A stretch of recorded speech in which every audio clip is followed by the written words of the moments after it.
بیٹا آج تنخواہ دے دو گے؟ میں ابھی گھر میں داخل ہی ہوا تھا کہ میرے کانوں میں کام والی اماں کی آواز پہنچی۔ اماں کیا تم نے روز روز ایک ہی رونا لگایا ہوا ہے؟ مل جائے گی تمہیں تنخواہ۔ ہر روز کی طرح میں آج پھر اماں کی بات پر غصے میں آ گیا تھا۔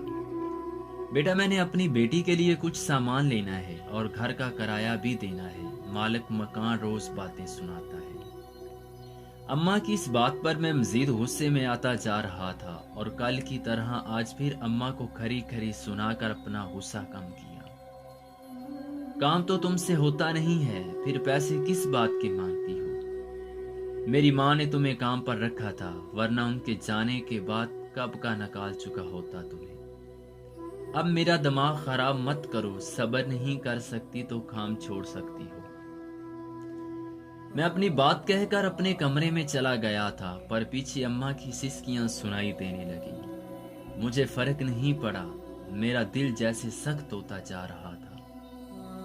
مجھے کبھی بھی اماں پسند نہیں تھی اور نہ اس جیسے چھوٹے لوگ، لیکن کبھی زبان سے اپنی ناپسندیدگی ظاہر نہیں کی تھی۔ امی کے دنیا سے چلے جانے کے بعد تو جیسے مجھ پر اپنا اختیار نہیں رہا تھا۔ میرا کوئی بھائی بہن نہیں تھا، ابو میرے بچپن میں ہی چل بسے تھے اور غریب ہونے کی وجہ سے سب رشتہ داروں نے بھی ہم ماں بیٹے سے منہ موڑ لیا تھا۔ ہر گزرتا دن میرے دل کو سخت کرتا گیا تھا۔ بس ایک ماں تھی جسے میں حد سے زیادہ چاہتا تھا، ایک واحد عورت جس کی میں عزت کرتا تھا۔ جب میں اچھی نوکری لگا تو ہمارے حالات بہت بہتر ہو گئے۔ امی کے لاکھ کہنے پر بھی میں نے کسی بھی رشتہ دار کے ہاں جانے سے انکار کیا۔ اماں کو بھی امی نے ہی رکھا تھا۔ جتنا خیال اماں امی کا رکھتی تھی، اس سے کہیں زیادہ امی اماں کا خیال رکھا کرتی تھی۔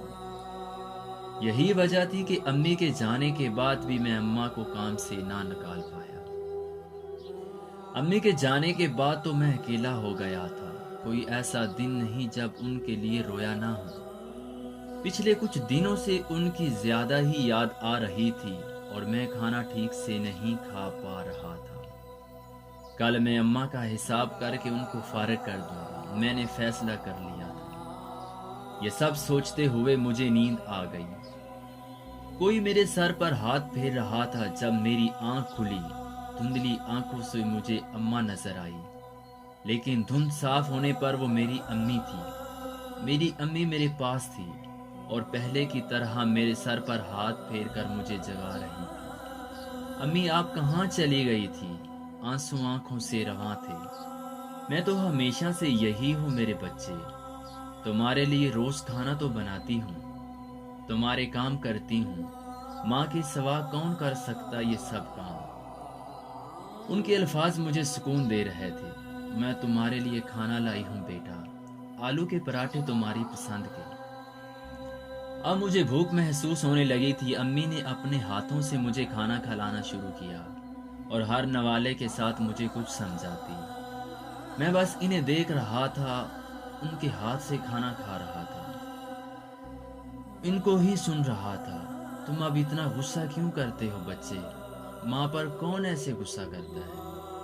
تم اب پہلے کی طرح پیسے لا کر میرے ہاتھ پر کیوں نہیں رکھتے ہو؟ ماں سے ناراض ہو کیا؟ مجھے کچھ سمجھ نہیں آ رہا تھا، پر میں امی کو سن رہا تھا۔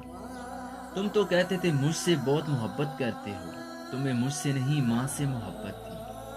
ماں تو کوئی بھی ہو سکتی ہے، اگر کسی کی ماں میں تمہیں اپنی ماں نہیں دکھتی تو تمہاری محبت جھوٹی ہے۔ پر میں نے تو تمہیں ہمیشہ سچ پر چلایا ہے۔ بچے آج تم اتنے خود غرض کیسے ہو گئے؟ آخری نوالے کے ساتھ میرا پیٹ بھر گیا۔ آخری نوالے کے ساتھ امی نے پھر کچھ کہا۔ اب تم نے اپنی ماں کو رلایا تو میں چلی جاؤں گی ہمیشہ کے لیے۔ نہیں امی پلیز، میری بات ادھوری رہ گئی۔ گلاس ٹوٹنے کی آواز سے میں پھر سے اٹھ بیٹھا تھا۔ دھندلی آنکھوں سے مجھے دروازے پر امی نظر آئی، لیکن صاف آنکھوں سے دیکھنے پر وہ اماں تھی۔ بیٹا معاف کر دینا، غلطی سے گلاس گر گیا۔ مجھے اماں کچھ بدلی ہوئی لگ رہی تھی۔ میں یہ ابھی صاف کر دوں گا۔ میں تمہارے لیے کھانا لائی ہوں بیٹا، آلو کے پراٹھے تمہاری پسند کے۔ اماں کے الفاظ نے مجھے ایک دم سے ہلا دیا تھا۔ مجھے وہ امی کی آواز لگی تھی۔ مجھے اماں میں امی کا عکس دکھ رہا تھا۔ آج پہلی بار میں نے اماں کو غور سے دیکھا تھا، وہ ماں تھی۔ وہ تو میری امی ہی تھی، میرے لیے کھانا بنانے والی، میرے سب کام کرنے والی، بنا لالچ کے میرا خیال رکھنے والی۔ دل پر کہیں مرہم رکھا جا رہا تھا۔ اماں میرے جواب کا انتظار کر رہی تھی، پر میں تو جیسے سکتے میں تھا۔ میں تو ہمیشہ سے یہی تھی بیٹا۔ ہاں امی، ہمیشہ سے یہیں پر تو تھی۔ آج مجھے امی کے علاوہ بھی ہر عورت اچھی لگنے لگی تھی۔ دل جیسے موم بن گیا تھا۔ مجھے اماں آج بالکل اپنی امی لگ رہی تھی۔ بیٹا، کھانا ماں کے ہاتھوں کا کھانا آج۔ اماں کی سہمی سی آواز پھر آئی، بیٹا کھانا ٹھنڈا ہو رہا ہے۔ نہیں، مجھے بھوک نہیں اماں، میرا پیٹ بھرا ہوا ہے۔ مجھے سچ میں بھوک نہیں تھی، صبح سے کچھ نہ کھایا تھا، پھر بھی اب میرا پیٹ فل تھا۔ مجھے ابھی بھی اپنے منہ میں آلو کا ٹیسٹ محسوس ہو رہا تھا۔ ایسا کیوں تھا؟ اب میں سمجھ رہا تھا۔ اب مجھے امی کی ہر بات کی سمجھ آ رہی تھی۔ بیٹا، اماں مجھے اچھے موڈ میں دے کر پھر بولی، بیٹا تم مجھے میری تنخواہ دے دو، میں آج کے بعد نہیں آؤں گی، ہمیشہ کے لیے چلی جاؤں گی۔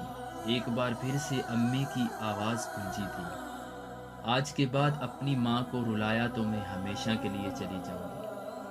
نہیں نہیں، میں زور سے چلایا اور اٹھ کر اماں کا ہاتھ تھام لیا۔ مجھے اکیلے چھوڑ کر مت جائیں، میں آج کے بعد کبھی غصہ نہیں کروں گا۔ امی آپ کو لائی تھی، آپ میری ماں جیسی ہیں، مجھے معاف کر دیں۔ اماں بے یقینی سے مجھے دیکھ رہی تھی اور اس کی آنکھوں سے بھی آنسو رواں تھے۔ ماں کب ناراض رہ سکتی ہے بیٹے سے؟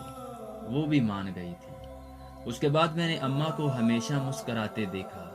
گھر میں اماں کی بیٹی کو میں نے بھائی بن کر رخصت کیا اور اماں اب میرے ساتھ ہی رہنے لگی تھی۔ ان کی مدد کے لیے میں ان کی بہو لے آیا تھا، جس نے اماں کو کبھی نوکرانی نہیں سمجھا اور ہمیشہ میری ماں کی عزت دی۔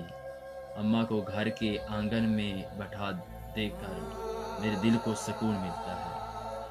اب مجھے جنت ڈھونڈنی نہیں پڑتی، جنت مجھے میرے آنگن میں چلتی پھرتی نظر آتی ہے۔ مزید اچھی ویڈیو دیکھنے کے لیے میرا یوٹیوب چینل سبسکرائب کریں، بیل آئیکن پر کلک کریں تاکہ آنے والی نیو ویڈیوز آپ تک پہنچ سکیں۔ شکریہ۔